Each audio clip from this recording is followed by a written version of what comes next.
There will now be an opportunity for silent prayer or meditation. Order.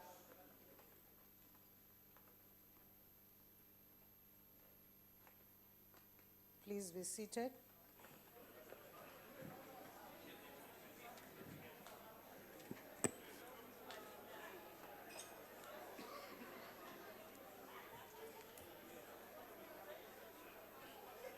Order, honorable members. The only item on the order paper is questions addressed to the Deputy President. Honorable members, you may press the talk button on your desks if you wish to ask a supplementary question. The first question has been asked by the Honorable F.S. Loliwe. The Honorable, the Deputy President. Thank you. Thank you, Madam Speaker and honorable members.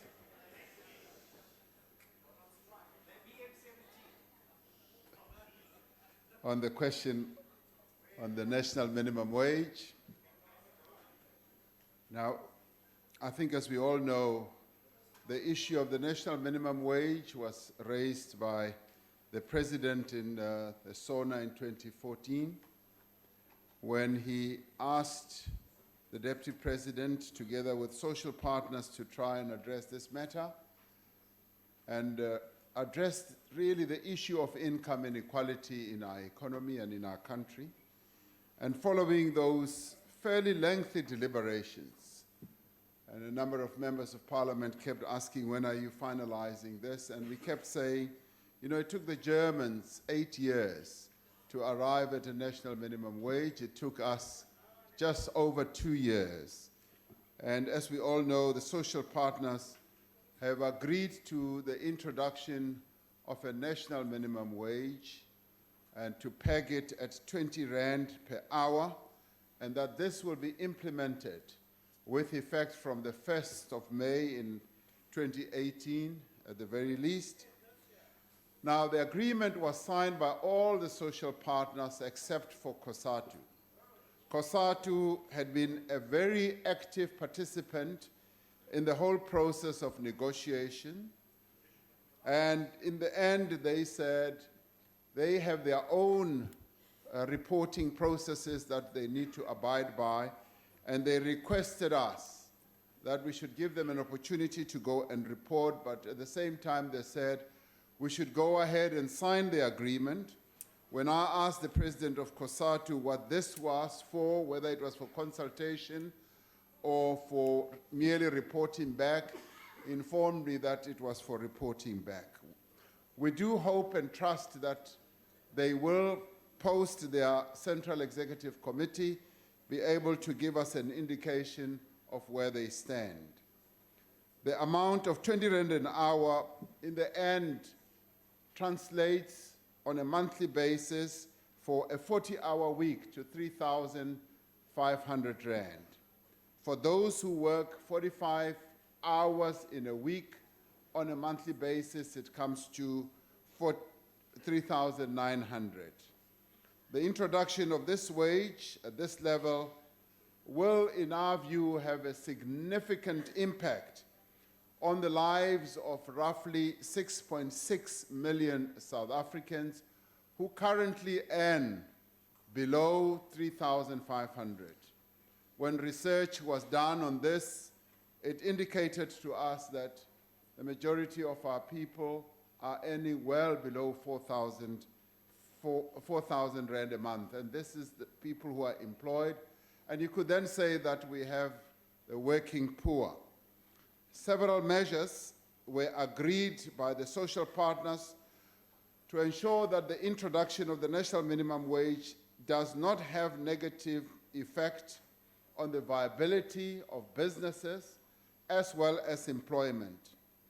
Businesses that are unable to afford the payment of this minimum wage will be able to apply for an exemption for up to 12 months at a time. But in doing so, they will have to give reasons why they are not able to do so, and any fragile sectors that are having difficulty in complying with the national minimum wage will be considered for assistance within available means, including through incentives. Now, a National Minimum Wage Commission, Madam Chair, Madam Speaker, will be established, and one of their tasks will be to recommend annual adjustments to the level of the minimum wage, and the minimum wage will also be regularly reviewed by this very commission, and in doing so, they will also take into account the impact of the level of the minimum wage on employment, poverty, and inequality, as well as economic conditions at the time. In addition, as it is the practice in the development of new legislation, government itself will conduct on an ongoing basis a socio-economic impact assessment, firstly ahead of the finalization of the National Minimum Wage Bill. The introduction of this minimum wage for people who are going or experiencing income inequality is quite historic. One of the social partners, who is the community representative, characterized this as a revolutionary development which sets the stage for a far more concerted national effort to defeat poverty. And this came from one of the leaders from the NGO sector who have been involved with us. But clearly they want to get us now on the journey of beginning the process of negotiating social security, a comprehensive social security process. Not only will this wage significantly improve the income of nearly 50% of our working people, but it establishes a foundation for progress towards the realization of a living wage for all. And now a living wage for all clearly is going to be the purview of our trade unions. They will continue the struggle for a living wage, but what we have done through introducing a national minimum wage, we have set a floor below which no South African should ever be paid.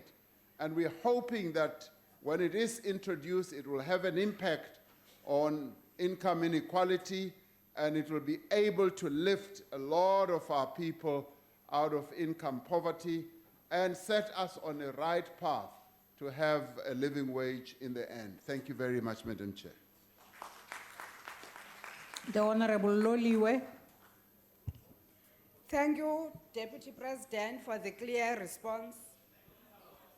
The Department of Labour's budget for employment of inspectors is minimal. What measures are going to be put in place to complement the department in monitoring implementation of the national minimum wage? Thank you. The Honorable the Deputy President. Thank you, Madam Speaker.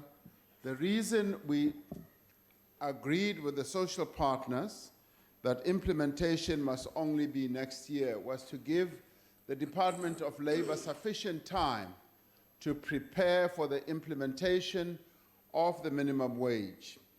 This is so because we would like to see full compliance. And this period is going to ensure that we reach out to employers and get as many businesses as possible to be aware of how the minimum wage is going to function and to raise their level of compliance.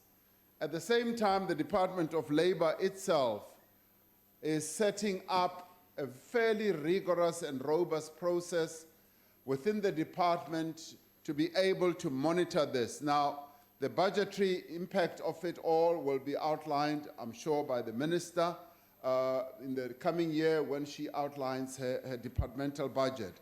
We believe that we will be able to set up processes and a fairly robust inspectorate and make sure that there is compliance throughout the economy. Because in the end, the national minimum wage will only really be effective if there is maximum compliance. And we're talking to businesses to make sure that it should not be so much a matter of being policed. It should be a matter of them participating in all this on a voluntary basis, not a voluntary basis, on a compliance-driven basis. Now, the pleasing thing is that they participated fairly actively with us in the negotiation to this. We had the various business organizations, and I'm sure that they will from now on be talking to their members to make sure that indeed they do comply with this minimum wage. Thank you very much. The Honorable Mbata.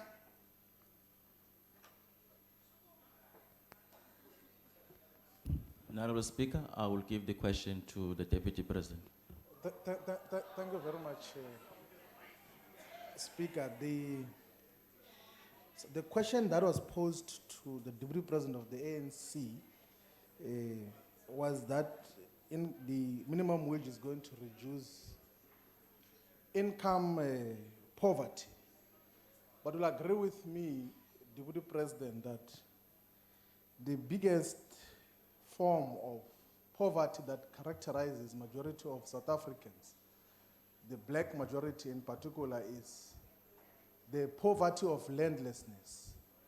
Yesterday, the ANC voted against expropriation without compensation. They voted against your president's suggestion that there must be expropriation of land without compensation. Now, as part of that presidency of the ANC, you say that there must be expropriation without compensation. Parliament says that it must not happen.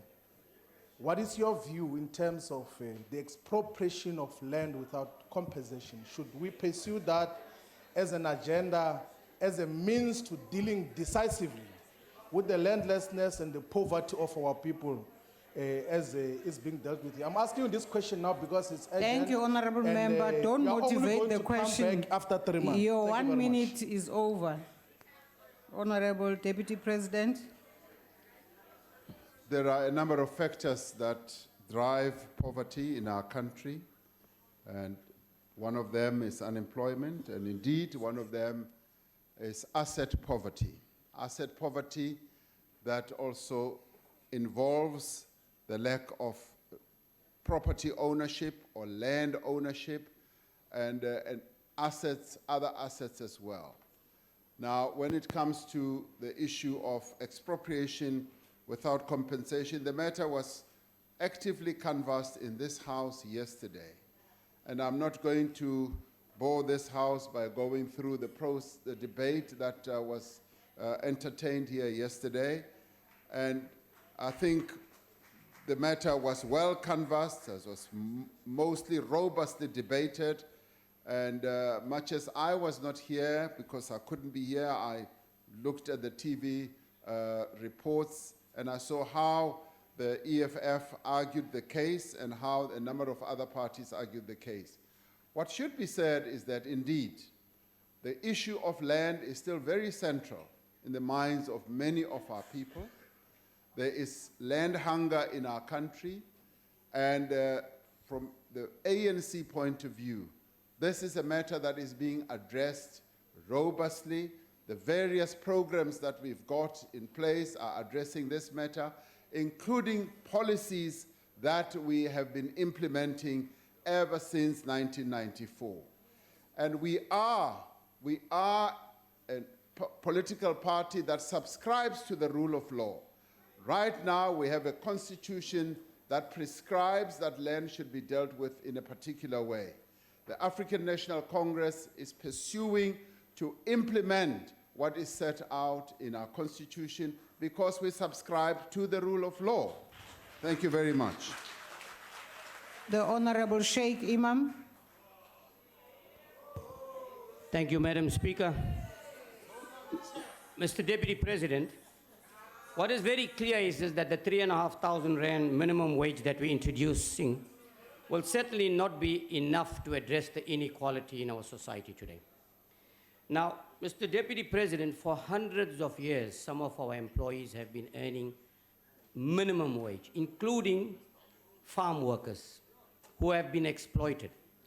Now, this being the first step in the direction of trying to address inequality, would you also consider at some stage very soon to also introduce beneficiation, especially for farm workers and things, so that they enjoy housing, they enjoy pension funds, they enjoy medical aid by these employers who have exploited them for such a very long period of time? Thank you. The Honorable Deputy President. I agree that the 3,500 is a type of wage that is not going to wipe out poverty in our country. And in fact, in arriving at this figure, we had to have a very good balance. The issue that faced us and that faced the panel that advised us was whether to peg it so high, maybe 8,000, 12,000, and they knew, and we also knew, that if we pegged it high, many people would lose jobs.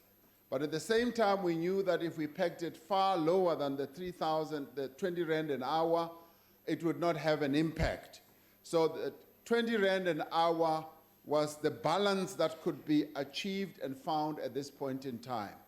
And I repeat, 3,500 or 20 Rand an hour is not a living wage, but everyone has recognized it as a very good start towards addressing the issue of income inequality in our country.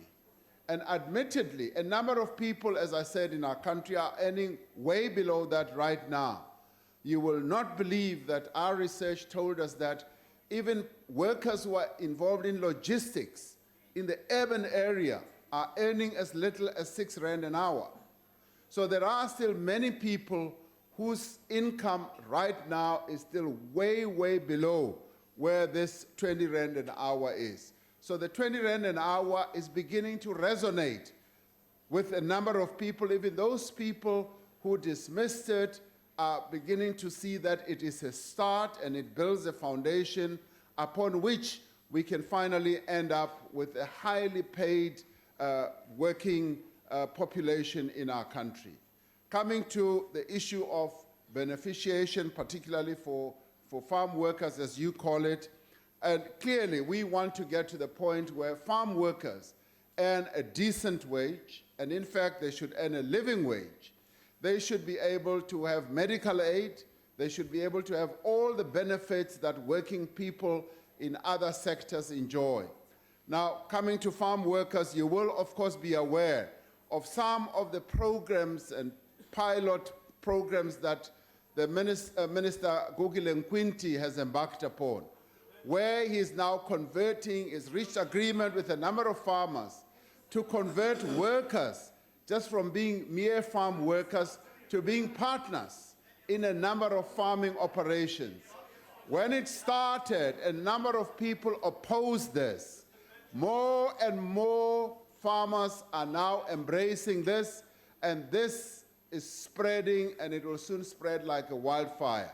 What it will end up with is that we will have workers who work on the farms being treated with dignity, who, even if they have lost their jobs, will not be railroaded out of the farms where it still currently happens, where they will be paid decent wages and where their conditions of employment will be a lot better than what they are now.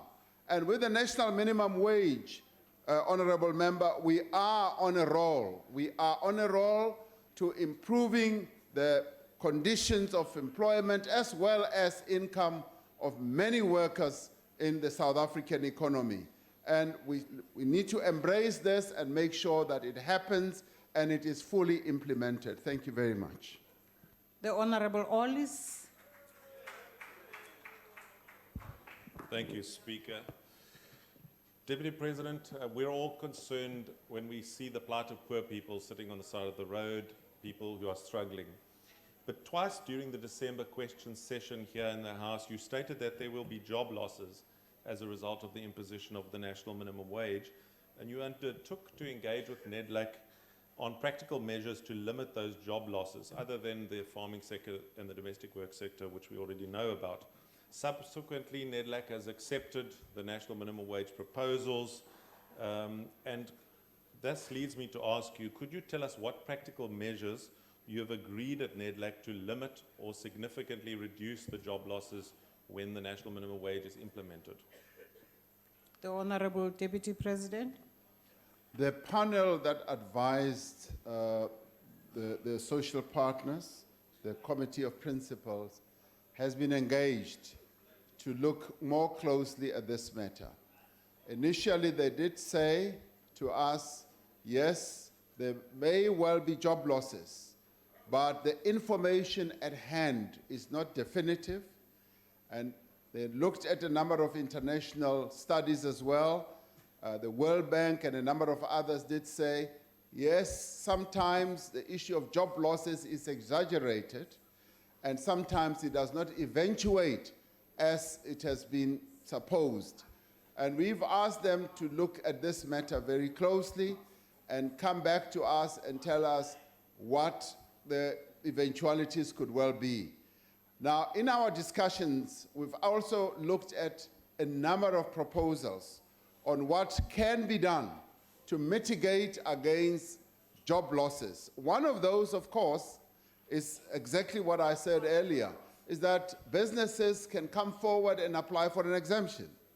If a business is not able to pay the minimum wage, there is going to be an allowance, no, rather an allowance for them to come forward and say, we are not able to pay this, and they will be granted an exemption, but they will have to outline precisely what their difficulties are.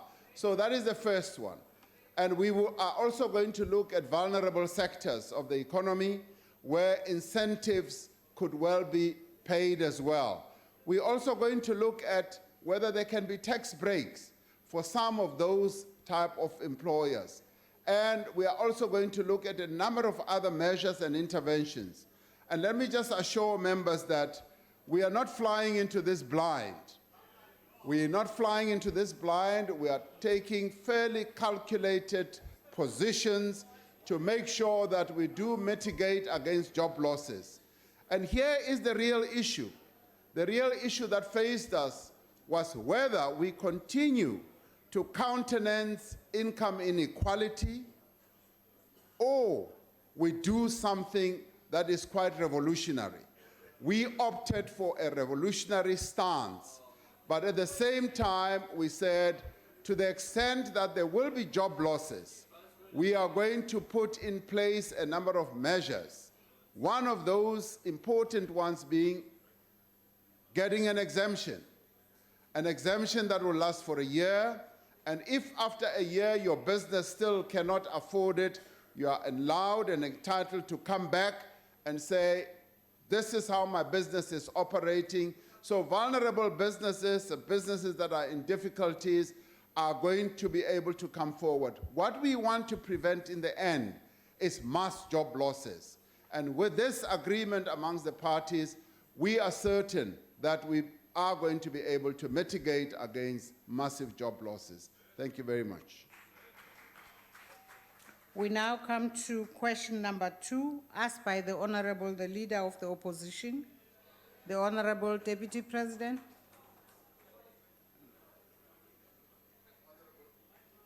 Honorable Speaker, the deployment of the SANDF is solely within the purview of the President of the Republic of South Africa in his capacity as the head of the executive and also in his capacity as the Commander-in-Chief of the South African National Defence Force. Now, Section 4 of the Powers and Privileges Act sets out when security forces may be deployed, and in that regard, decisions of this nature are often communicated by one branch of the state to another, and in doing so, they are not communicated through the leader of government business, nor is there any requirement in law or in the rules of Parliament that they should be so communicated. This year, as in previous years, the issue of the deployment of the SNDF personnel was transmitted by letter from the President to the presiding officers, and as a result, the leader of government business does not get involved in such matters. The letters historically include the reason for their deployment, the numbers of officers that are deployed, and the period for which they are deployed. And these letters, Madam Speaker, are a matter of public record. They are out there in the public. Thank you very much. The Honorable Mishwe. Oh, I'm sorry. You know, we don't normally write the first person, so I missed out on the leader of the opposition, Honorable Maimane. Ke a leboga Motlatsa Mopresidente. I think, fellow South Africans, we can all agree, Deputy President, gore the answer you've just given to say you have no role in that is actually a key departure from Section 91(4) of the Constitution that enjoins you as leader of government business that you are directly responsible for the interaction between the executive and this particular Parliament. I think furthermore, there's a critical issue of the fact that we've seen the chaos that has been ensuing in the State of the Nation addresses that have taken place. We now have a president who has violated the Constitution. We have a speaker who has violated the Constitution. So, Deputy President, what I would like to know, Speaker, sorry, I can't speak. Order, honorable members. Order, honorable members. Please allow the honorable leader of the opposition to finish. Honorable members, may I appeal that you allow the honorable leader of the opposition to finish?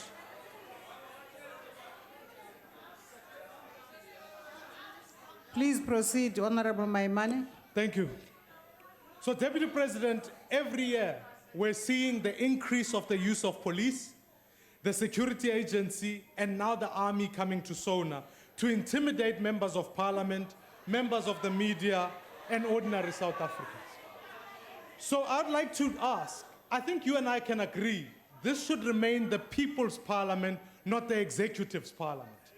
And in the light of that, Deputy President, in your role as leader of government business, as I've outlined, what steps will you take to ensure that A, the executive never again abuses state security apparatus to intimidate members of Parliament and the media, and that Parliament in fact returns to its place as a separate and an independent arm of government? Or do you in fact support the actions of the executive and of the President? I thank you, Judge. The Honorable Deputy President. Madam Speaker, I'd like to say that where I agree with the leader of the opposition is that when he does speak and pose his question, he should be given an opportunity to do so in peace and without much disturbance. That I agree with him on. And I'm sure he will agree with me that as the leader of the opposition, he will be able to hold back his own members. When some of us speak, they shout and howl at the back there. I hope he will be able to do so. Now, I will easily stand here and champion his case for decorum and for quiet, as you have urged members to do. Coming back to the question that you've raised, Honorable Maimane, as I recall, the issues that you are raising now are the central subject of a case that has been launched against 6 respondents by the Democratic Alliance, case number 2526/17. In the papers, some of your prayers are to the court that the court should rule and declare that the use of the SANDF is unconstitutional, and it must declare that the Constitution was violated. It must also declare that the Powers and Privileges Immunities Act was also violated. And it must also declare that the various parties that are cited, being the President, the Speaker, the Chair of the National Council of Provinces, the Minister of Police, the Minister of Defense, all did all these deeds, and these are members of the executive. Now, please allow me not to enter this space which you have now taken to an independent tribunal in our country. Let this tribunal address these issues, because once that tribunal has ruled on these matters, I will then be able to answer the question that you have raised, because the tribunal that you have gone to will be able to give us definitive answers. So I want to leave it there, and I think you've gone to the best tribunal, to the High Court, to give you a ruling on this. And I think let us allow that to happen, and I'm sure the High Court will be ruling on this fairly soon, and I'm sure you will be excited if you win this case. So that's where I want to leave it. Thank you very much. The Honorable Mishwe.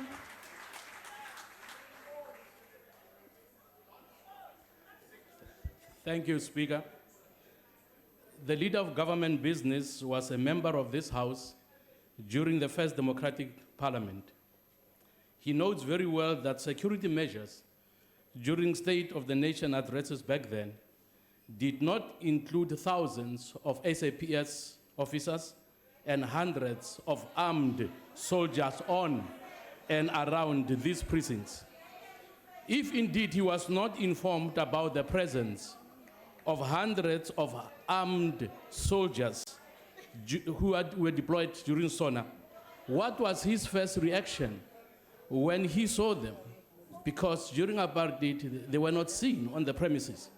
And secondly, is there somebody who's suffering from paranoia? And if that is the case, we want to know who is fearful and whose life is being threatened. Because to our knowledge, the president is not threatened, and if he's indeed threatened, I would want to know what has he done that would cause the people of South Africa to go after him. Thank you. The Honorable Deputy President. Since 1994, yes, indeed, I have observed the presence of the police, South African Police Service members. I have also observed SANDF members in Cape Town, in the various streets, lining up the streets, and yes, a number of them have been armed with guns, which is the normal thing with a soldier. They go around armed, and I've never thought that they were threatening. I've always seen them as aligning the streets. When it's on a SONA day, they align the streets, just as members of parliament also strut along the streets and the carpets and well-clothed and all that, looking really absolutely lovely. I saw you this year, Honorable Mishwe, also looking really outstanding. And I always observe all this. And I never thought, quite honestly, I never thought that the members of the SANDF and the police are threatening.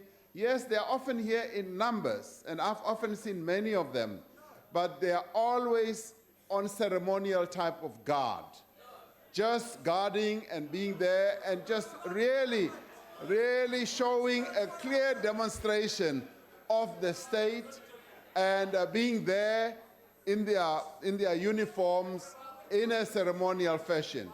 So I've never thought that they were there to protect anyone, to guard anyone, to harm anyone. That I have never observed. Thank you very much. The Honorable Kubisa. Thank you, Madam Speaker. Honorable Deputy President, in light of the fact that this matter has come up with a lot of concerns and a bit of tensions. And also, in light of the fact that this matter is also linked with the protection services that enter the House to eject members. And of course, the issue of the protection services and also the section of arms is covered under Rules 70, 71, 72, and 73 of our rules book.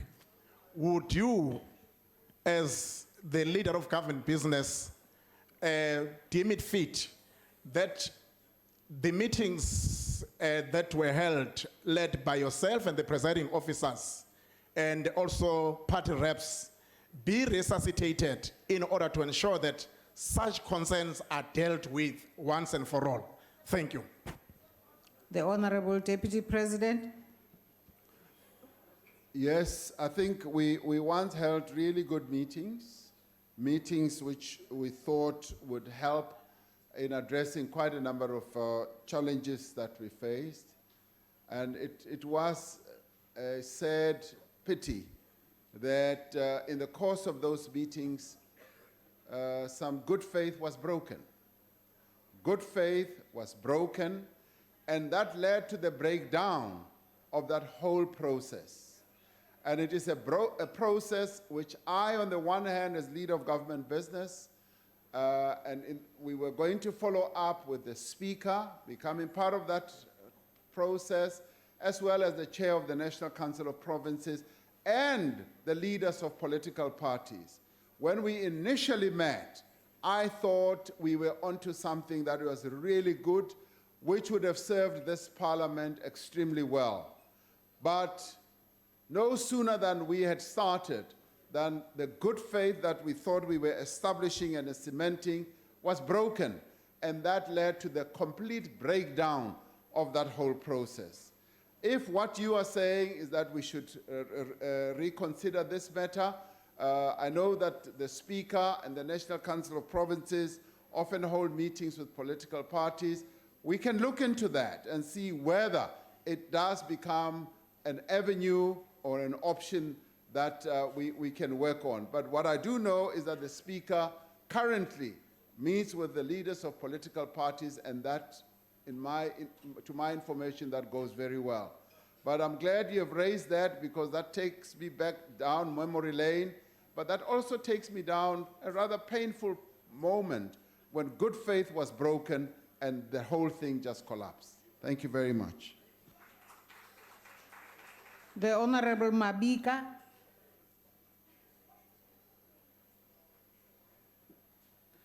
Thank you, Speaker. Deputy President, if the number of soldiers that was deployed here can be deployed to protect one individual that is well protected, the President, what then stops the government from sending the troops to go to the border of Mozambique and South Africa to stop the vehicles that are stolen from unprotected and innocent people from around Jozini, Umkanyagude, that is happening every day? The Honorable Deputy President.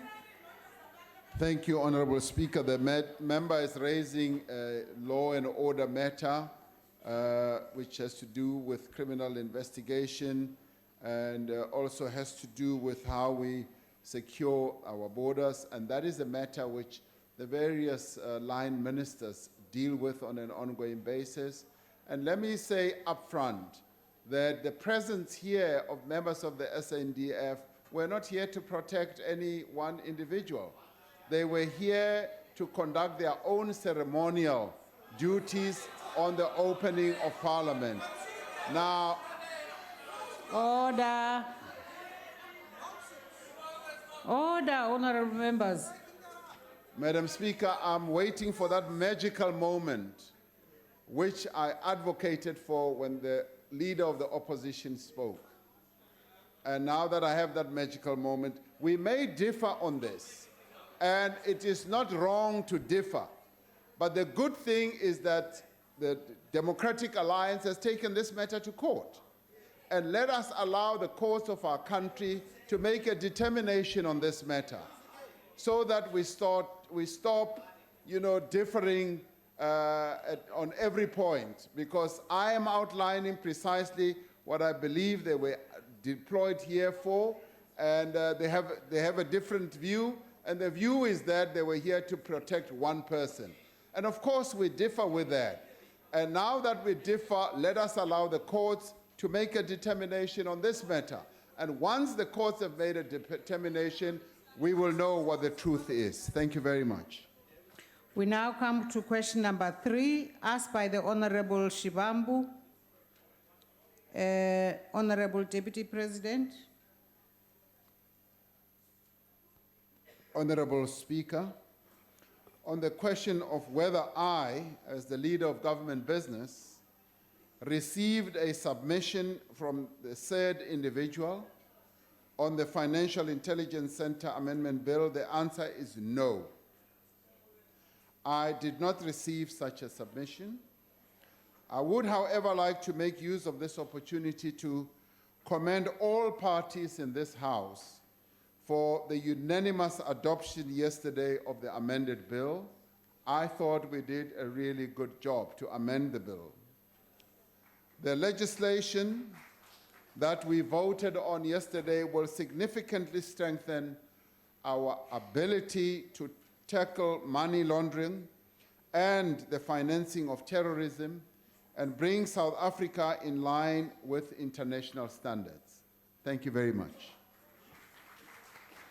The Honorable Shivambu. Thank you, Speaker. I don't know what the table staff did with this question, because the way it appears on this is not what we had asked. The question we had asked is that during the submissions to the Standing Committee on Finance, a member of the public came to say that if this bill is passed and it's signed into law, the ANC is going to be broke, basically intimating that the ANC benefits from the lack of legislation that seeks to combat money laundering and financing of terrorist activities. And no member of the ANC in that committee objected to that. He said that, look, if this bill goes on, the ANC is going to be broke, and he identified himself as a professional who represents the ANC. His name is Jimmy Manyi, and he argued strongly that the ANC is going to be broke if this bill is passed. So we were asking you that you are a leader of government business, you are a deputy president of the ANC. Is that the case that the ANC is linked to money laundering and financing of terrorist activities to finance its programs? Because that is what was intimated by a Mkovu of the Guptas called Jimmy Man. The Honorable Deputy President. Thank you, Honorable Speaker. Well, we did not get the question as couched in that way, Honorable Shivambu. Now, if the question had been couched in that way to us, clearly we would have said that the ANC does not rely on laundered money. The ANC, for its finances, does not rely on money that is filtered into the country through money laundering or the financing of terrorist activities. We abhor money laundering. We are totally against money laundering and money that is meant to finance terrorism. It is for that reason that we support this bill, and we also applaud everyone who voted in favor of this. Now, if what you are saying is true, that this was said by Mr. Jimmy Manyi, I don't know what he's talking about, and clearly he is not talking for the African National Congress that I lead, that I know. The Honorable Mainir. Deputy President, while we're on the question of Mr. Jimmy Manyi, who, as my colleague pointed out, strongly opposed this bill, do you think it's right that it is now, given the fact that it is now being revealed that Mr. Jimmy Manyi received 840,000 rand from parastatals, including 440,000 rand paid by the now, and I use this hesitantly, Honorable Brian Malefe, who at the time was the chief executive of ESCOM, to the Progressive Professionals Forum. Do you think that is right? The Honorable Deputy President. With the greatest respect, Honorable Speaker, I have no knowledge of all this. And if I did have any knowledge, possibly I would be able to prefer a view. But I have no knowledge of that. I have no knowledge of the doings of Mr. Jimmy Manyi in funding whoever or being funded by whoever. So I'm afraid I'm unable to assist you. Much as I would really like to assist you and give you maximum assistance on anything you would ask, on this one you will have to forgive me. I have no knowledge. I'm sorry about that. The Honorable Shengwa. Order. Ngiyathokoza Mhlonishwa Somlomo. Honorable Deputy President, the bill of course had to come back because the President cited a very interesting but baseless concern, of which even legal experts which have been consulted said that it was really a waste of time for the bill to come back. Now, what is evident is that there's a lack of political will in the presidency to sign this bill into law. And so whilst you have congratulated the House for all of us voting for it yesterday, are you prepared in this House now to give us a surety that the bill will be signed as a matter of urgency, given the fact that corruption is one of the greatest threats to our democracy, and that this bill seeks to safeguard us from that corruption? And so are you prepared to ensure, to push and champion the signing of this bill on the basis of your congratulatory message? Because that on its own is baseless. It's funny signing ngoba sikhathele ubugebengu. Honorable Deputy President. Nami ngilapho nawe ukuthi nami ngifuna ukuthi isayiniwe. Kodwa ke umsebenzi womongameli lo. Umsebenzi womongameli, only the president can assent to bills in terms of one of his constitutional duties. And indeed, you're urging him to sign the bill, and indeed many other people urging him to sign the bill will be some of the considerations that he keeps in mind, that the bill must be signed. And indeed, he will be getting advice from a number of people. So let us leave it to the president as our executive leader, that he should apply his mind to this bill now that it is going to come back to him. And all of us hope that he is going to be able to sign the bill, as he has to sign a number of other bills that are often brought before him. Thank you very much. The Honorable Buthelezi of the ANC.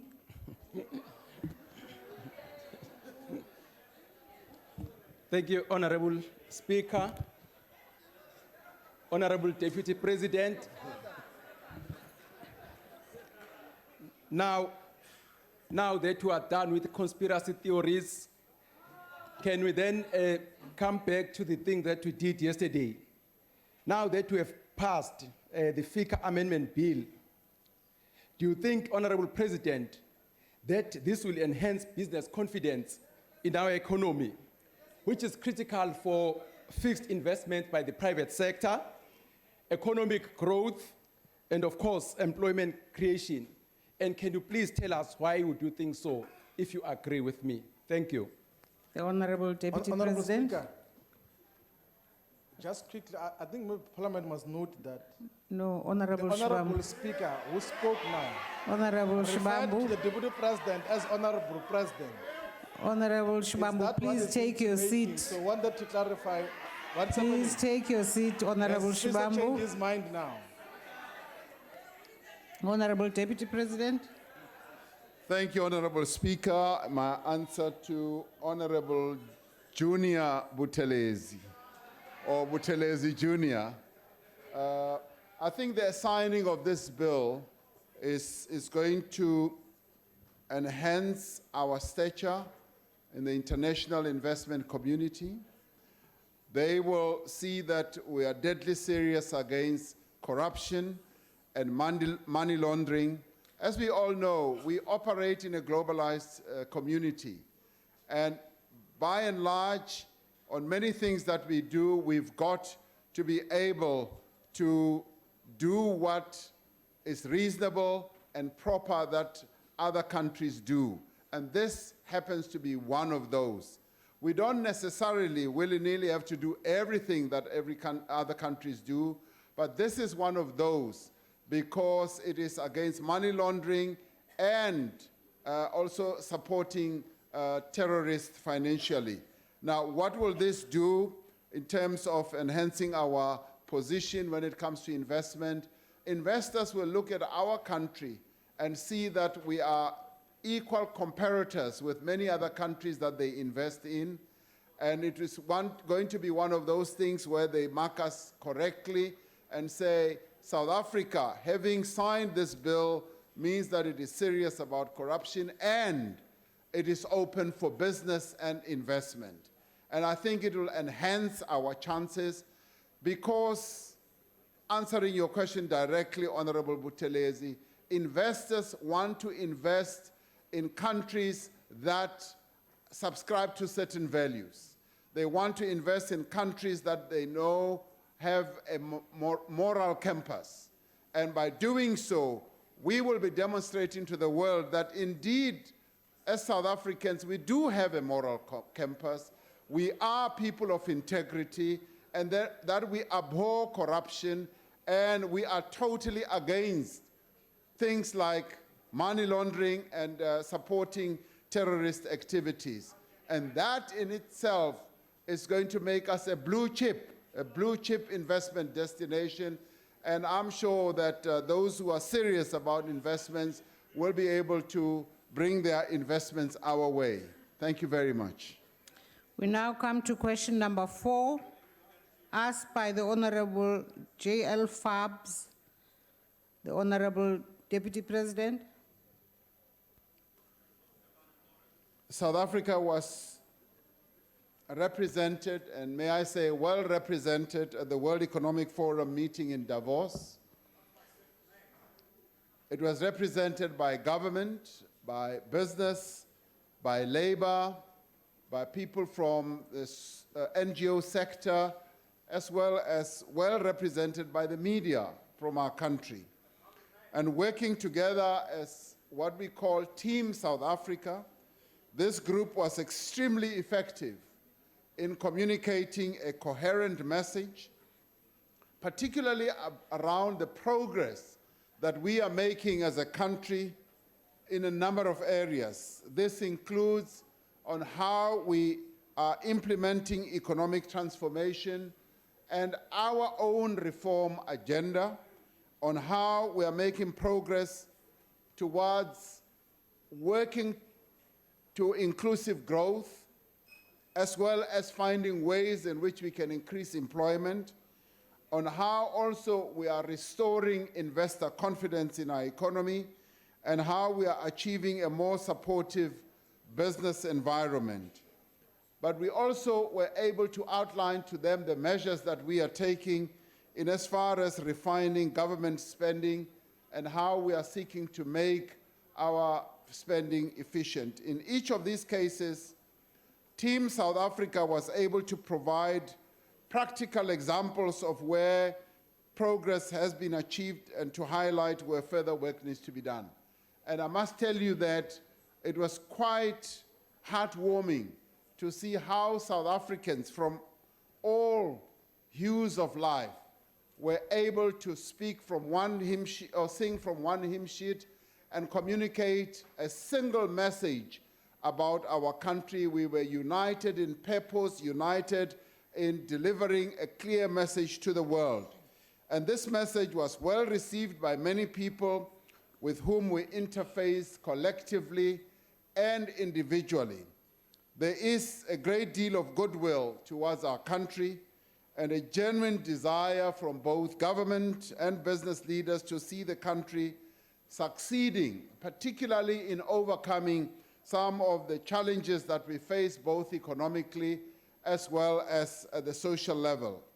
And Madam Speaker, among the issues that dominated this year's deliberations is the problem of the increasing polarization between rich and poor, which is exacerbated by the slowing down of the growth of the middle class as the mainstay of economic activity and prosperity. There was broad agreement among the various global economic leaders at the World Economic Forum that there needs to be a concerted global effort to promote inclusive growth, which brings the millions of poor and unemployed into the productive and beneficial economic activity. And amongst the many other things that were addressed were the issue of the Industrial Revolution and the impact that the Industrial Revolution is going to have on a number of economies and particularly working people in our countries. And leaders also discussed the need to strengthen systems for global collaboration. And in this regard, it was a joy to listen to President Xi Jinping of China addressing the world leaders on the issue of globalization and on how countries can benefit from globalization and how weak nations and people who are in poverty need to be assisted to deal with the issues of globalization. So South Africa's participation there was a great participation. We came out of there having made good friends, but also having positioned our country well as an investment destination. May I add, as I end, Madam Chair, Madam Speaker, that I know that a number of people did sign some deals. They did meet a number of investors and business partners.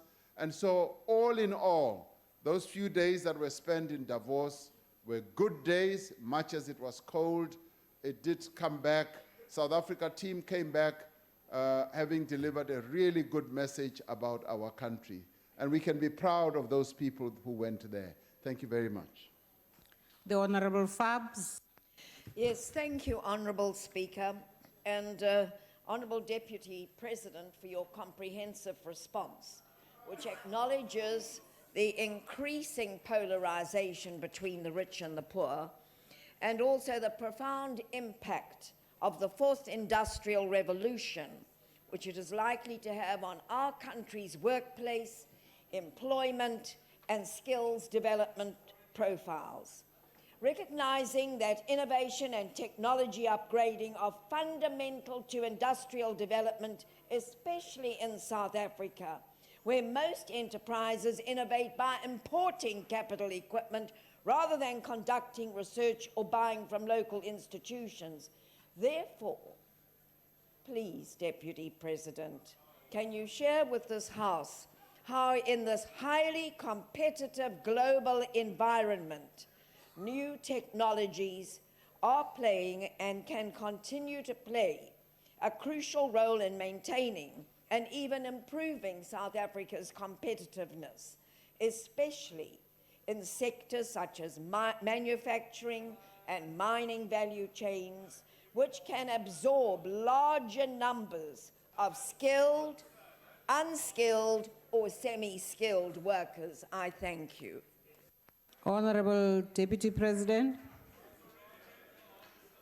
Thank you, Madam Speaker. Thank you, Honorable Fabs. I had the honor and the privilege to participate in a sectional discussion at the World Economic Forum on technology, on science and technology. And I also had the opportunity to share with leaders in Africa and globally about the work that our country is doing in the space of science and technology. And I was able to inform them the various things we're doing, research and development, with a very limited budget that the Minister of Science and Technology has. But I was overjoyed to know that all those people that I met there knew our Minister of Science and Technology and articulated great respect for her and her participation in various forums in the world that deal with science and technology. They were able to heap praise on us, on the advances that we are making, the square array development where they say, you are not only leading South Africa in this regard, you are leading Africa into the world on a scientific and technological basis. Now, that to me was a real joy. And if there ever was a moment when one could have felt so proud of our country, that was the time when a developing economy that we are was recognized for being really up there with more developed economies when it comes to science and technology. And when we were able to tell them that we are utilizing that science and technology into a number of fields, not only in manufacturing, but also in health and in a number of other areas, mining and farming as well. So one was able, Madam Speaker, to share with people from all over the world precisely the work that we are doing here in South Africa. We're able to also outline to them how our young people are excelling in a number of fields and how they are also winning awards. So that day was a great day for South Africa when we regaled the world about the achievements that we have amassed.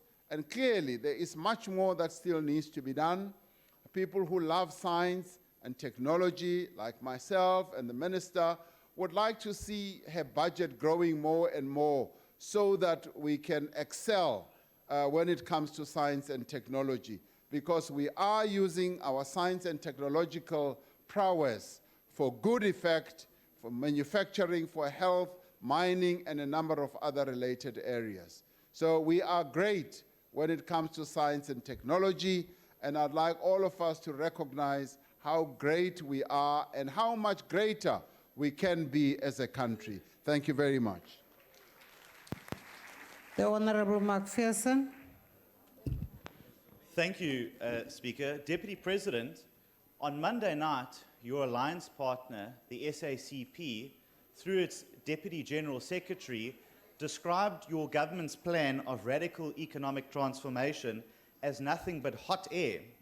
And your minister, Blade Nzimande, said it was focused on advancing narrow black elite accumulation and that radical is only a rhetorical statement.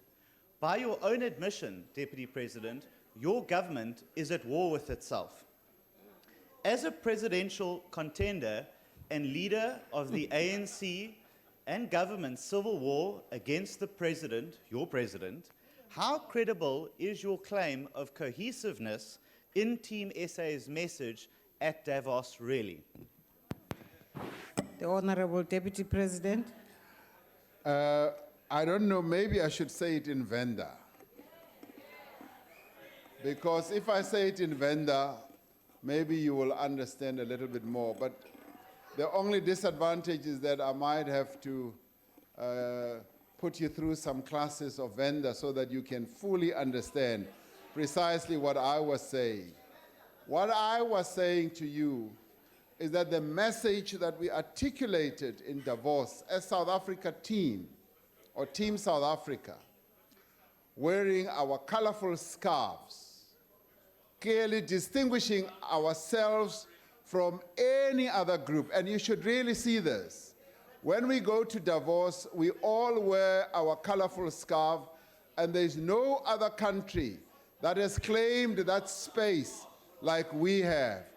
And you know what? 1 year I'd like to go with you so that you can join us and wear that scarf and realize that wearing that scarf on itself just begins to make your message cohesive.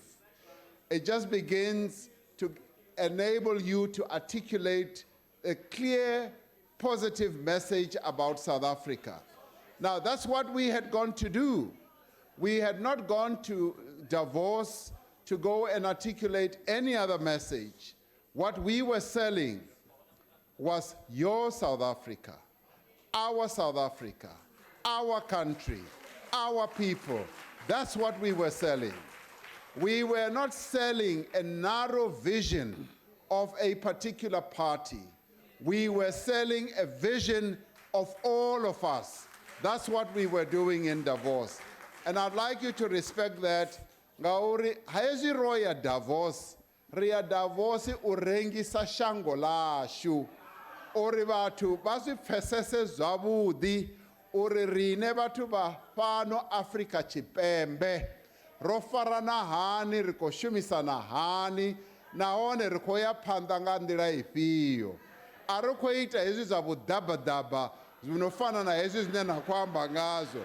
Ri khou ita zwithu zwa uri ri bvelise shango ḽa hashu phanḓa.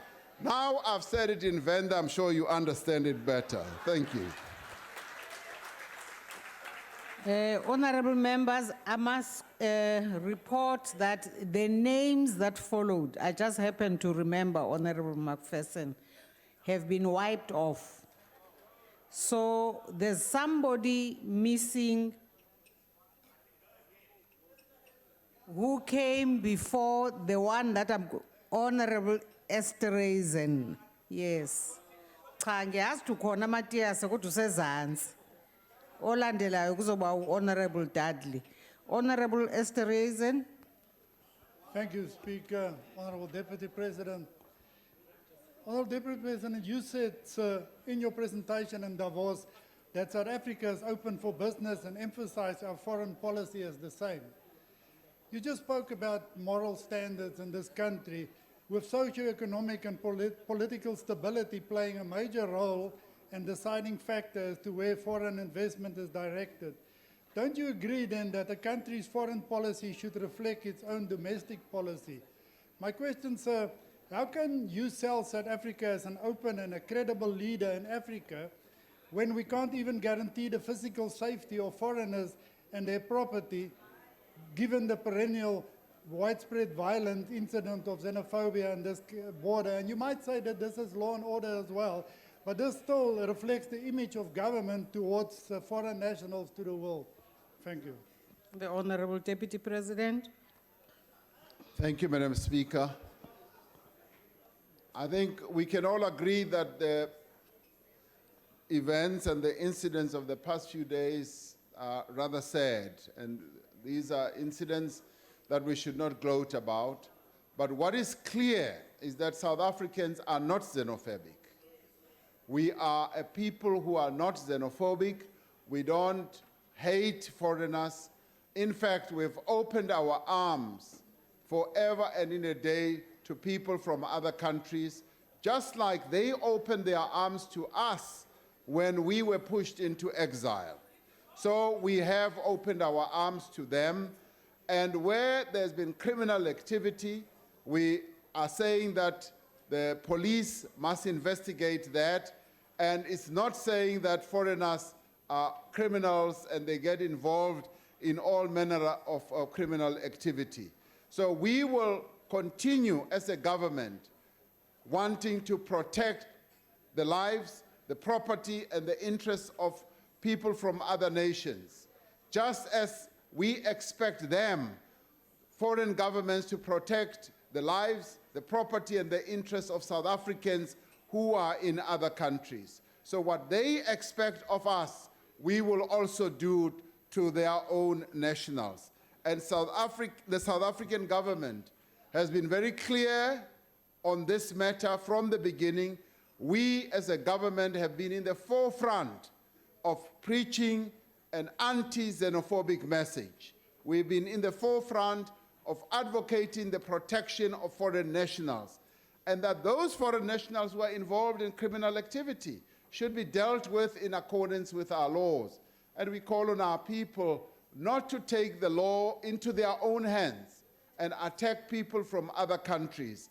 They must allow our police services, our security forces to deal with the matter. We've got robust laws that are able to deal with people who get involved in criminal activity. But South Africa is a home for all, and it is a home for all who live in it. So it was declared in our Freedom Charter. And this government lives up to what has been set out in our Freedom Charter because it anticipated that, yes, we should become a home for all people who live here, be they from other nations or be they South African born. This is our home as much as it is their home as well. Thank you very much. The Honorable Dudley. Thank you, Madam Speaker. Deputy President, the World Economic Forum's Future of Jobs study notes the fourth industrial revolution now underway, characterized by fast-paced technological progress, combined with other socio-economic and demographic changes, could mean a net loss of over 5 million jobs in 15 major developed and emerging economies, including South Africa. Is government prioritizing work needed to identify and adapt skills and education training to ensure that people who are becoming redundant in their jobs due to technology takeover will find themselves suitably prepared in new roles, partnering with the robotic workforce of the not too distant future? Are our youth being adequately prepared for the reality of the workspace that they will enter pretty soon? Thank you. Honorable Deputy President. Thank you, Honorable Speaker. It was quite refreshing for me to sit in a meeting in Davos with government and business leaders and to listen to a leader of a global business talking about the impact of the Industrial Fourth Revolution. When he said that what concerns him more than being a keen participator in the Fourth Industrial Revolution was the impact it is going to have on jobs and on ordinary people. And he was advocating that as we push ahead with this Industrial Fourth Revolution, we should at the same time put in place measures that are going to protect people who are going to lose their jobs, to lose their livelihood as a result of implementing the Industrial Fourth Revolution. And he was quite passionate about it. And he started suggesting a number of measures, such as re-education of people, reskilling, and making sure that they are familiarized with the new era that is going to be given rise to by this new revolution that is coming. And let me say that this matter is being given attention in government. We are giving this matter close attention through our various training programs, to ensure that as technology spreads and as technological advancement happens to improve the lives of ordinary people, at the same time, we should not allow technological advancement to get people out of their jobs or to get to a point where they will not have other alternative jobs. So as we improve, we must make sure that we have some safety net of training nature and a number of others to make sure that they do get on with their lives with new skills, with new experiences, and also they must be able to get new life opportunities. So that's what we are working on, and I'm sure that giving attention to all this will yield positive results. Let me also say, as I conclude, that the trade union movement is also actively involved in these types of discussions because they are concerned about their members losing their jobs. So a combination of business, government, and labor in this is going to lead to really good benefits that will make sure that the Industrial Revolution, the Fourth Industrial Revolution, does not waylay people and lead to job losses. Thank you very much. We now come to question number 5, asked by the Honorable Hlengwa. The Honorable, the Deputy President. Madam Speaker. Madam Speaker. Honorable Matiase, what's the issue? Well, I pressed the button here. Yes, as I said, your name was lower down than the other names. However, and we have taken 4 supplementary questions, and that's the cutoff. My question was about this specific question, Madam No, Honorable Matiase, please take your seat. And can we go on to the question of Honorable Hlengwa and ask the Honorable Deputy President to answer? Madam Speaker, the Executive Code, Ethics Code rather, requires that where a member of the executive holds any financial or business interest which may give rise to a conflict of interest in the performance of that member's functions, the member must either dispose of such interest or place the administration of the interest under the control of an independent and professional person or agency. And in order to comply with the Ethics Code in November 2014, I disposed of my shareholding in the Shanduka Group, an investment holding which held a number of assets in regulated sectors of our economy. I advised the Secretary of the Cabinet accordingly and released a media statement outlining the actions that I have taken in this regard. And with regards to my assumption of the responsibilities that I was given by the President, particularly with respect to the South African Airways, I did not declare any possible conflict of interest because there was no conflict of interest to declare. I have no business dealings with SAA or any other state-owned company. I have declared all my assets with the Cabinet Secretary and Parliament as it is required by law. Thank you very much. The Honorable Hlengwa. Ngiyathokoza Mhlonishwa Somlomo. Mhlonishwa Sekela Mengameli. Thank you for your response. At the outset, let me say there's nothing I hate more than fake news, particularly fake news that grinds against the national interest. Now, the allegations which the question is based on were made by the Youth League. And so I'm putting it to you, Honorable Deputy President. Are you prepared to call out these lies and these fake news which seek to threaten, in particular, state-owned entities which are very fragile at this point in time? And if such allegations are made about them, could very well cause instability in those sectors and it could result in job losses. Secondly, credit rating agencies have cited political instability as a major concern moving forward. And such kind of conduct will result in them not giving us favorable ratings. So I'm putting it to Honorable Deputy President an opportunity now to call out the Youth League and to condemn this kind of behavior which seeks to threaten the national interest, for such lies to be peddled against yourself in the main, but most importantly, the national interest and the threat to jobs and the state-owned entities which are being brought into the mud which they do not belong to. Thank you. The Honorable Deputy President. Thank you, Honorable Hlengwa. I am in the course of engaging the ANC Youth League on this matter. We are in the process of engaging each other on this. I having told them that the matter that they raised publicly was a lie, it was a fabrication, and as you say, fake news, because there is no truth in the fact that I am conducting business with SAA or any other company. And I've said it very clearly. I did not leave business to come into government service, to come and conduct fraudulent business in government. I did not do so. And I hold the view that if you want to make money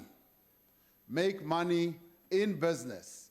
Do not come and make money dealing with government entities. That's the view that I hold. So I did not leave business where, I was involved in business. I'm a failed businessman now. I did not do that to come and try and loot the state and loot state-owned enterprises. That I did not do, and I will never do so. Thank you very much. The Honorable Lees.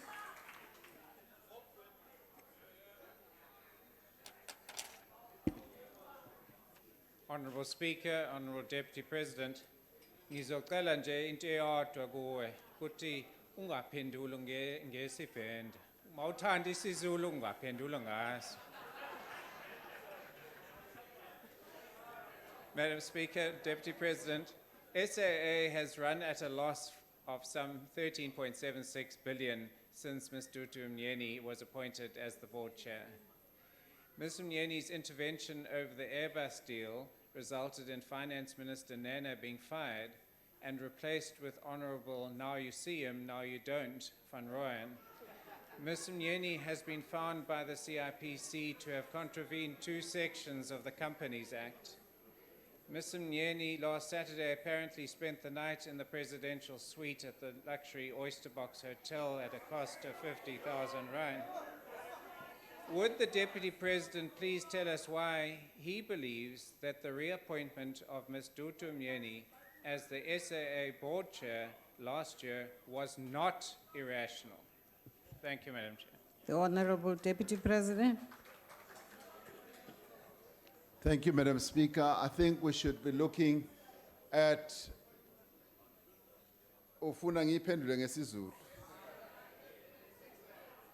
we should be looking at the big picture here. And the big picture is that the good development, which is part of our SOE reform program, is that the SAA board has been reconstructed. We have new board members on that board who are working together with Ms. Dudu Mnyeni, and they are trying against very, very difficult odds to reposition SAA. SAA is a national asset, and all we should ever do, I want you to listen, all we should ever do is to wish that board the greatest of luck, because we've got really outstanding South Africans on that board who are working day and night, supporting the management team, and they are executing a new strategy to reposition SAA. Now, admittedly, they are working in a very difficult industry, which is the airline industry. It is one of the very challenging and very difficult industries where you either make money or you lose money, depending on a whole number of variable factors, and some of those being the fuel cost and everything else. So let us spend more time wishing them luck and egging them on and hoping and wishing that they do succeed in everything that they do. And if you can say a prayer, for SAA, say a prayer. Uyithandazele SAA ukuthi ikwazi ukuqhubeka kahle iphumelele ngalendlela esifuna ukuthi iphumelele ngayo. Ngiyabonga. Honorable Filtane. Thank you, Honorable Speaker. Good afternoon, Deputy President. Now that your name has been cleared by your good self here today, and given the fact that SAA has a problem of some of the men who fly aeroplanes being lured by China, being offered over 3.2 million per annum as against what they get in South Africa. What steps are you going to take now that you've been cleared to make sure that our pilots remain stable, that our pilots do not fleece SAA by making exorbitant demands for themselves, their wives, as well as their children, to fly all over the world free of charge, because that creates a big hole in the first class of that national carrier. What steps then are you going to take to make sure that this comes to a screeching stop? Thank you. Honorable Deputy President.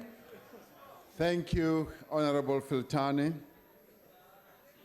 One of the great things that we are succeeding in our country is not only to retain a number of really outstanding pilots of, if you like, the older generation, but it is how we are attracting young black South Africans into the profession of being pilots.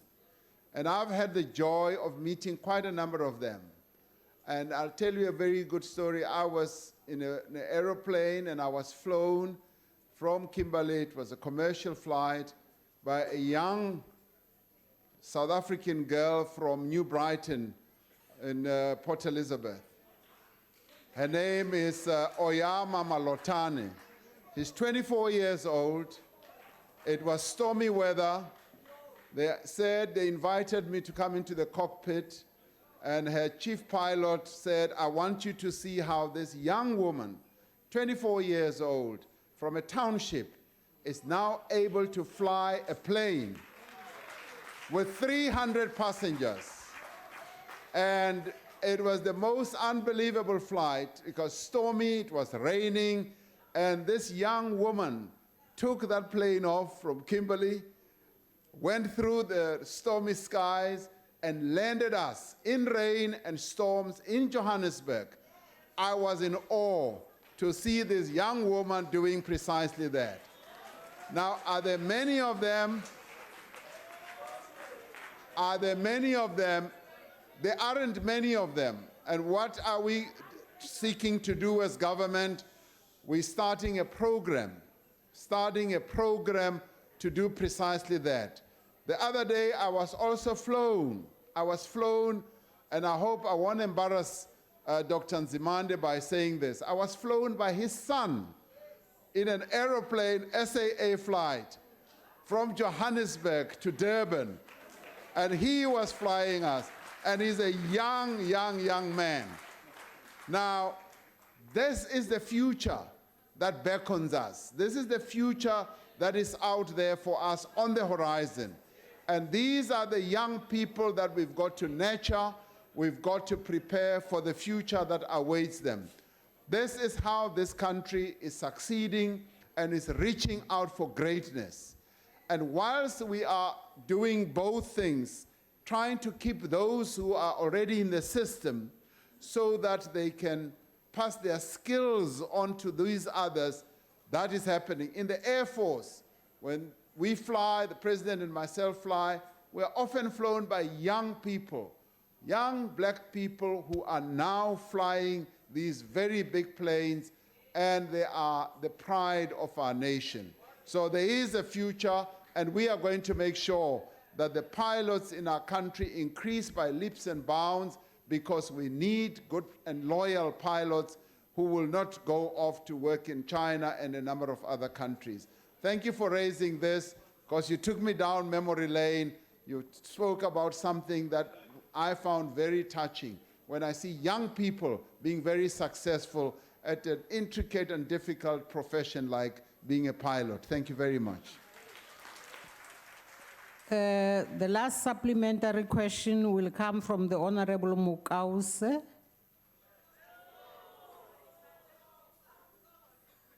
Thank you, Speaker.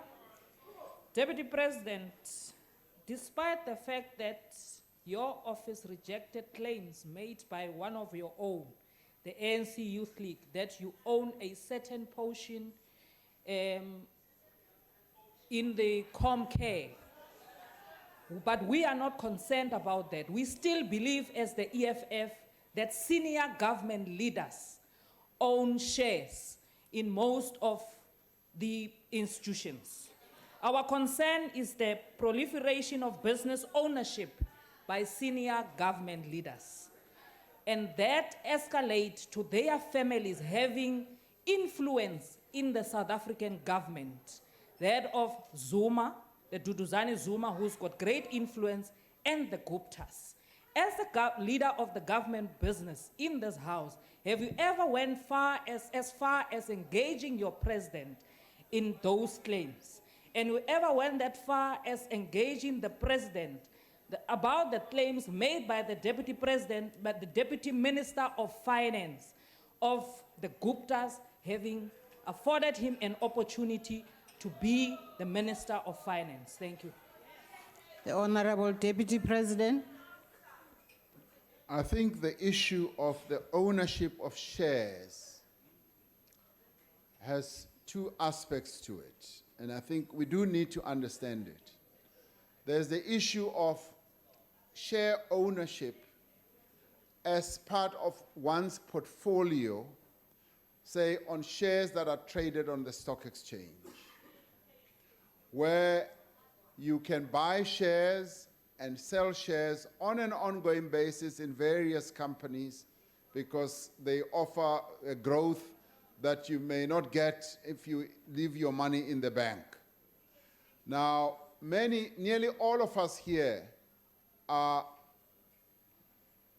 shareholders in various companies through our pension funds, because our pension funds buy shares and they sell shares. So we should not then be derogatory against people who may own a listed share here and there, which is listed on the stock exchange, because that's part of their investment management. Then there's the other side of it about owning businesses, say people in authority owning businesses. And the issue of the code of ethics says that you need to declare your areas of conflict. And this often comes out when a person in a position of authority, like a minister, like myself, if you are going to own shares in a regulated industry or in a company that operates in a regulated area, that gives rise to conflicts. And that is why the Code of Ethics says you should declare it, have it, either you sell it or it's managed by somebody else through a blind trust or whatever. Now, all these are matters that we need to be aware of as members of parliament and as public representatives, and make sure that we are not caught up in all these things as we manage our own investments. Now, I think what we should not be doing is to be derogatory and insulting without any basis or foundation, without any evidence. Because we've become now accustomed to people just hurling insults and hurling derogatory statements without having any basis or any foundation. And I think we should base our statements on facts, because facts is what really should regulate everything, and after analyzing the facts, then we should regulate our own reaction and our behavior to particular people. Now, the question that you raised, as I recall, those matters are also now subject of review processes. They were looked into by the public protector, which involved the Deputy Minister of Finance and all that. And those matters are in the process of being handled by another institution. And I would not want to try and second guess that institution. Let that institution be given the opportunity and the right to examine all that, and in the end come out with what the truthful position is. I thank you very much. We now come to the last question of this afternoon, asked by the Honorable Sheikh Imam, the Honorable Deputy President. Thank you, Madam Speaker.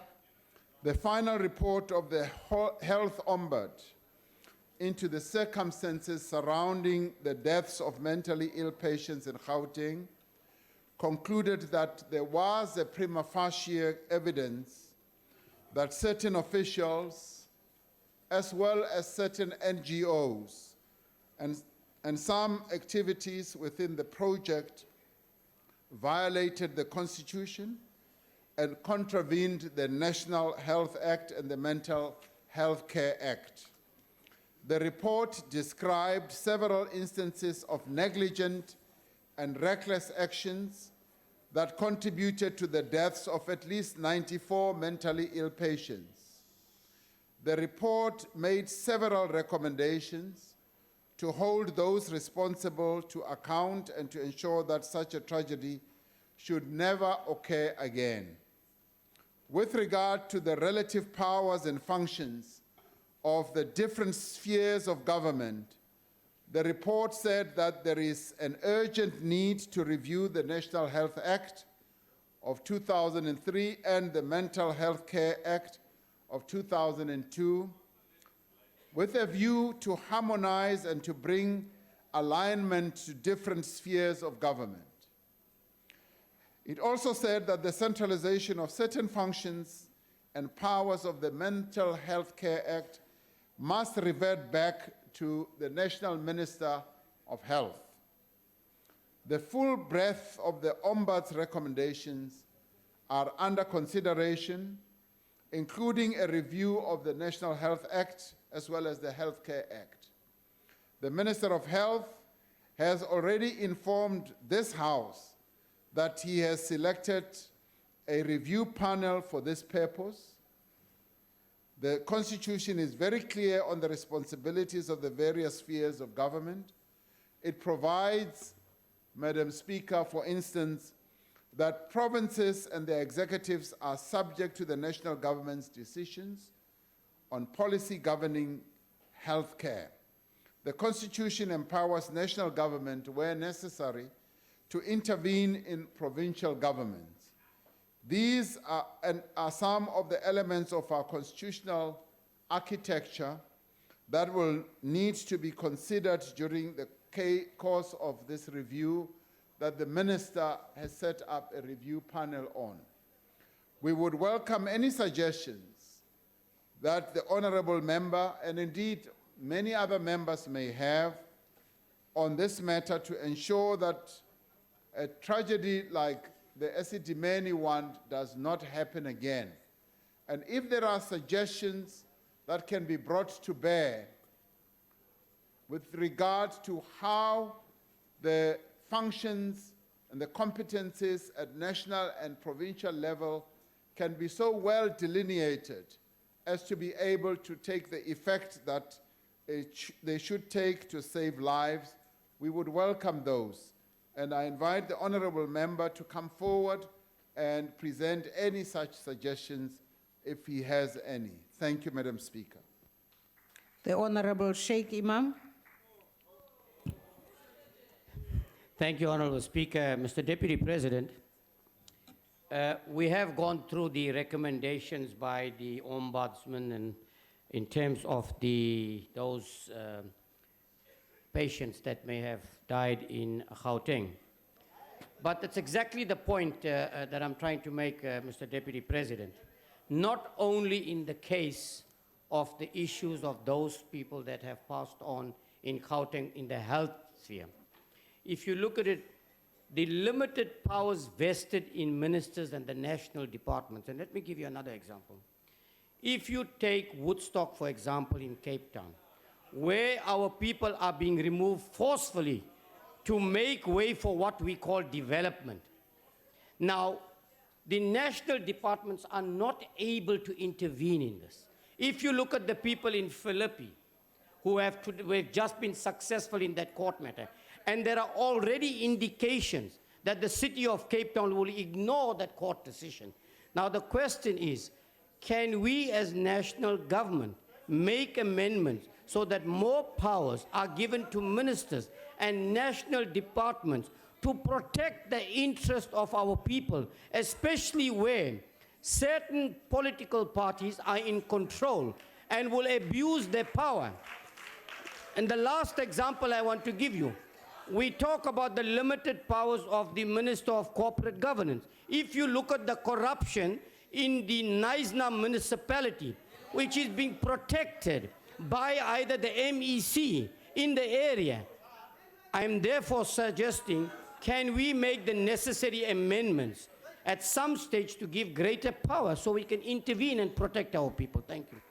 The Honorable Deputy President. Thank you, Honorable Speaker. I think it will be safe to say that having traversed this constitutional journey over a period of a full 22 years, 23 years now, we are entitled to sit back and reflect about the efficacy of our constitutional architecture and see where the Constitution hamstrings us from having effective government that is going to benefit our people. Now, when we negotiated this constitutional dispensation that we have, many people were concerned and they were fearful that we could end up with a situation where national government becomes so powerful and so overbearing that it will override the interests of people at the provincial level and at the regional level and at the local level. Now, the truth of the matter is, many of us have seen how national government seeks and tries everything to advance the interests of all our people in all the four corners of our country.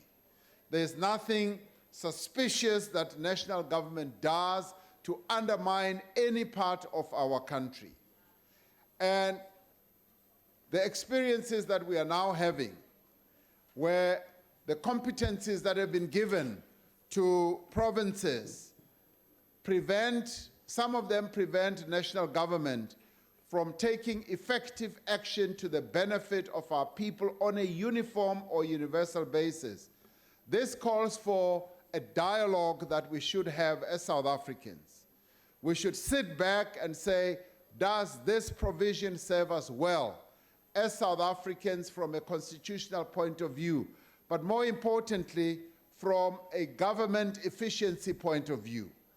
And if it is found that it doesn't serve us as well, then we should be strong enough, man and woman enough, to amend those provisions.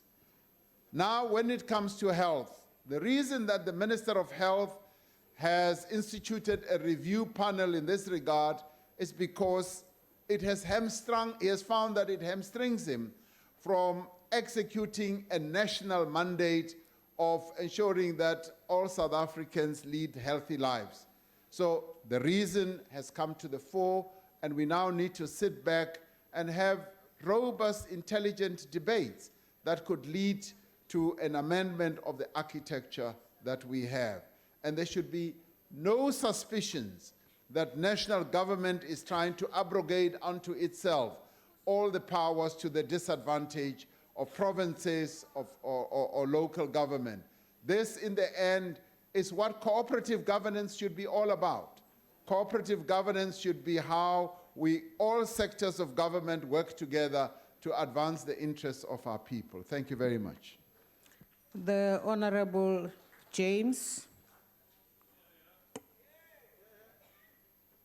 Madam Speaker, by any objective measure, the Western Cape takes great care of its mentally infirm and its psychiatric patients, including those who are resident at Groote Schuur Estate, I may add. I'd like to ask the Deputy President to check with monitoring and evaluation in your own office. My question to the Deputy President is this: would you, sir, consider replicating the DA model in ANC-governed provinces? I ask this question because why on earth would any rational person escalate functions to the National Department of Health when it cannot spend its NHI budget, when it was found by the Auditor General's office to be heading to further rounds of stockouts, when it's incapable of fixing broken hospitals, when it is incapable of building clinics on scale, and where it tolerates dysfunctional health professional and nursing councils? To prevent death, Deputy President, your party must clearly fix Gauteng health, as recommended by Dr. Makgoba, and it must fix health in every ANC province. Or, believe you me, the voters will fix it for you come 2019. I thank you. The Honorable Deputy President.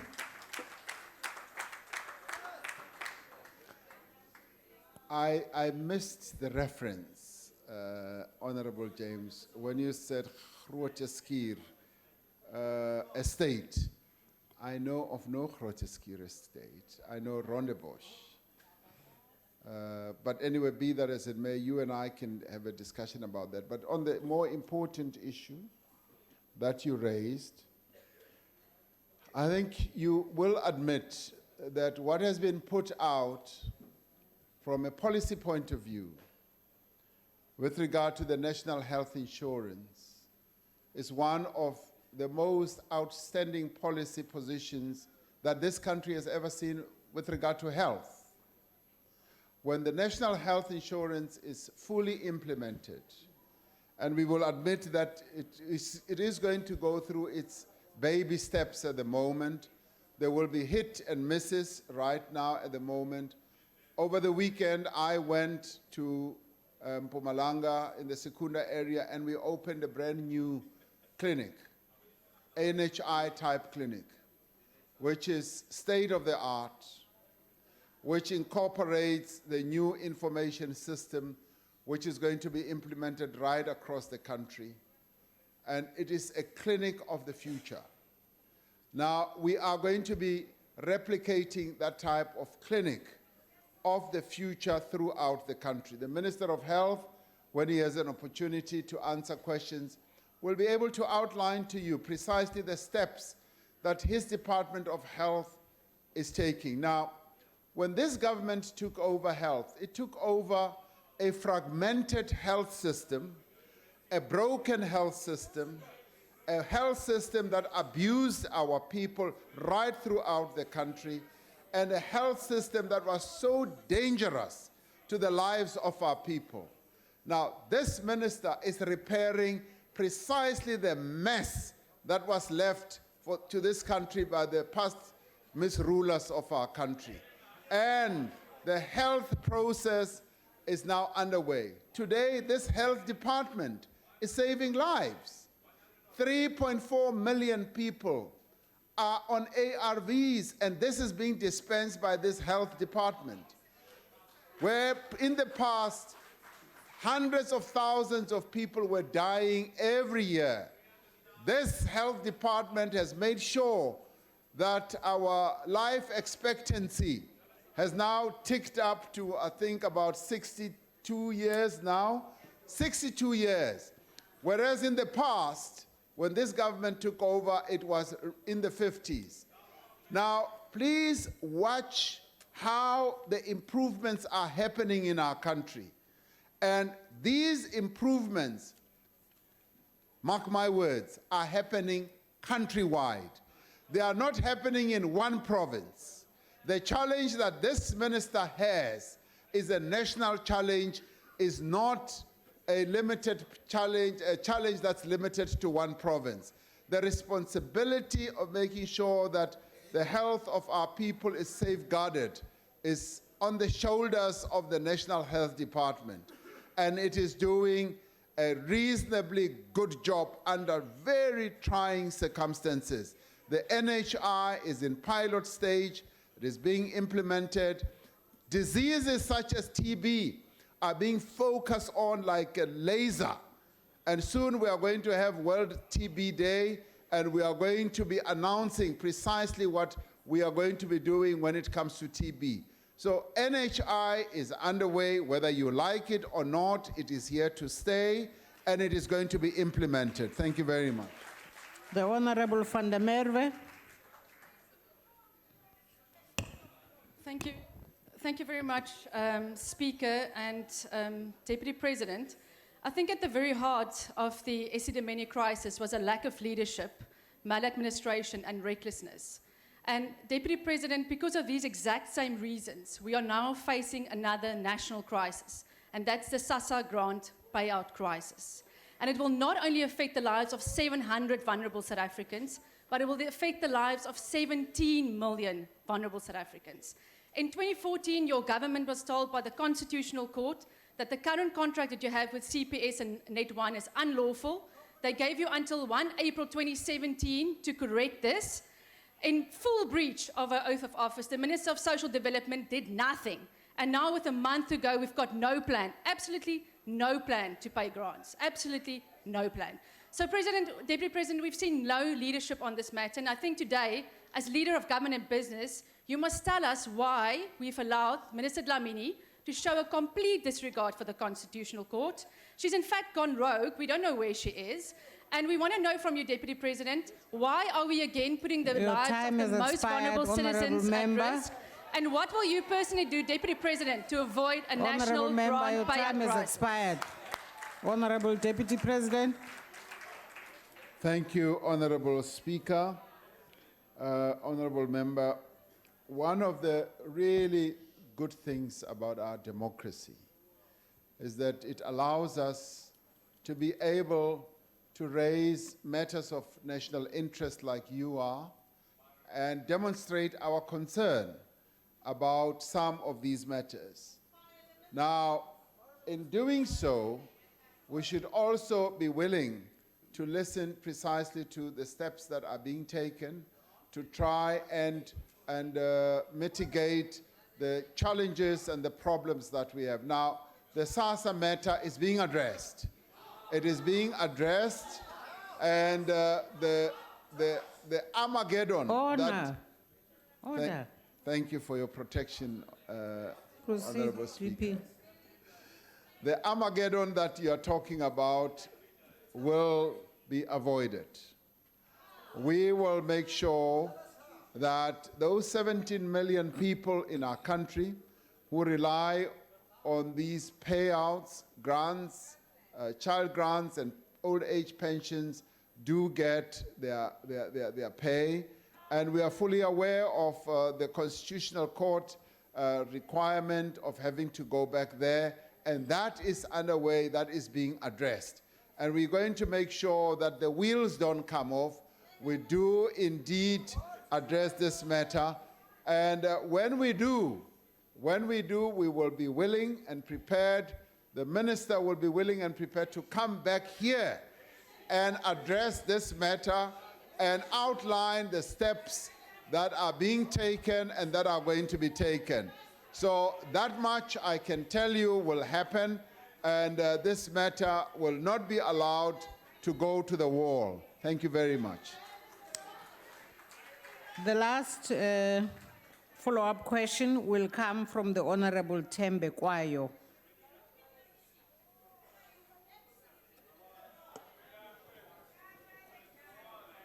Thank you, Madam Speaker. Honorable Deputy President, the Health Ombudsman report details that the removal of patients, mental patients from Life Isidimeni to the 27 centers, whom of which were not properly registered, was comparable to auction cattle market, and that some of the centers were like concentration camp, and that the Gauteng Department of Health was unable to distinguish between the highly specialized non-stop professional care requirements and a business opportunity. The death of the patients has everything to do with the government neglect, which is seen as normal across public health system. What specific actions must be taken to bring those who caused the death of the patients to account? And what is the Deputy President doing to restructure the public health system to ensure it responds to the health needs of our people, the people of South Africa? Thank you. Honorable Deputy President.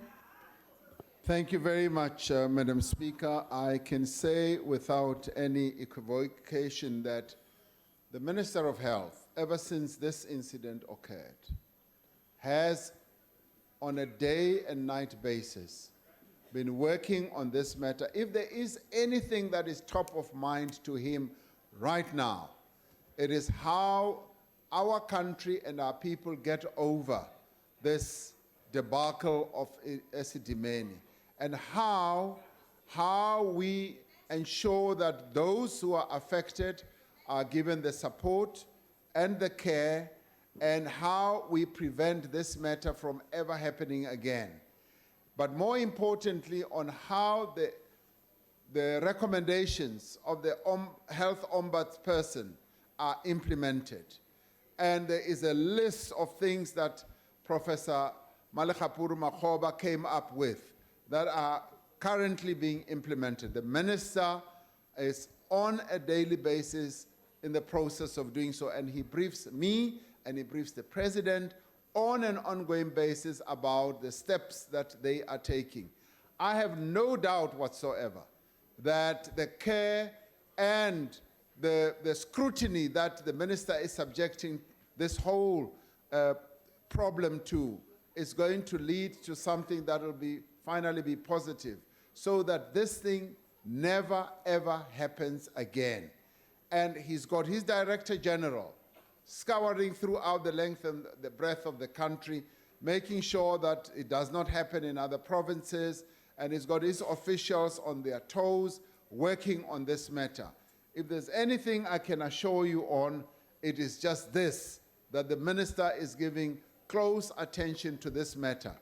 When he does get an opportunity to appear before us here as the National Assembly, he will be able to outline further steps and new steps that he is taking. And if there are challenges, as there will always be in life, if there are challenges, new challenges or whatever, he will be open enough to come and disclose them here and also outline to us the steps that he is taking.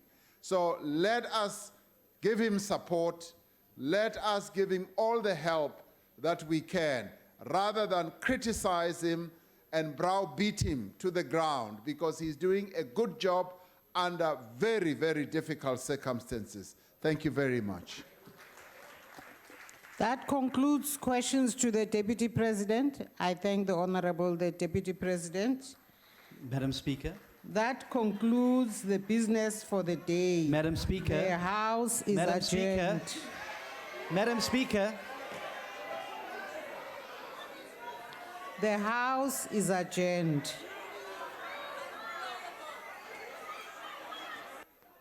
Madam Speaker.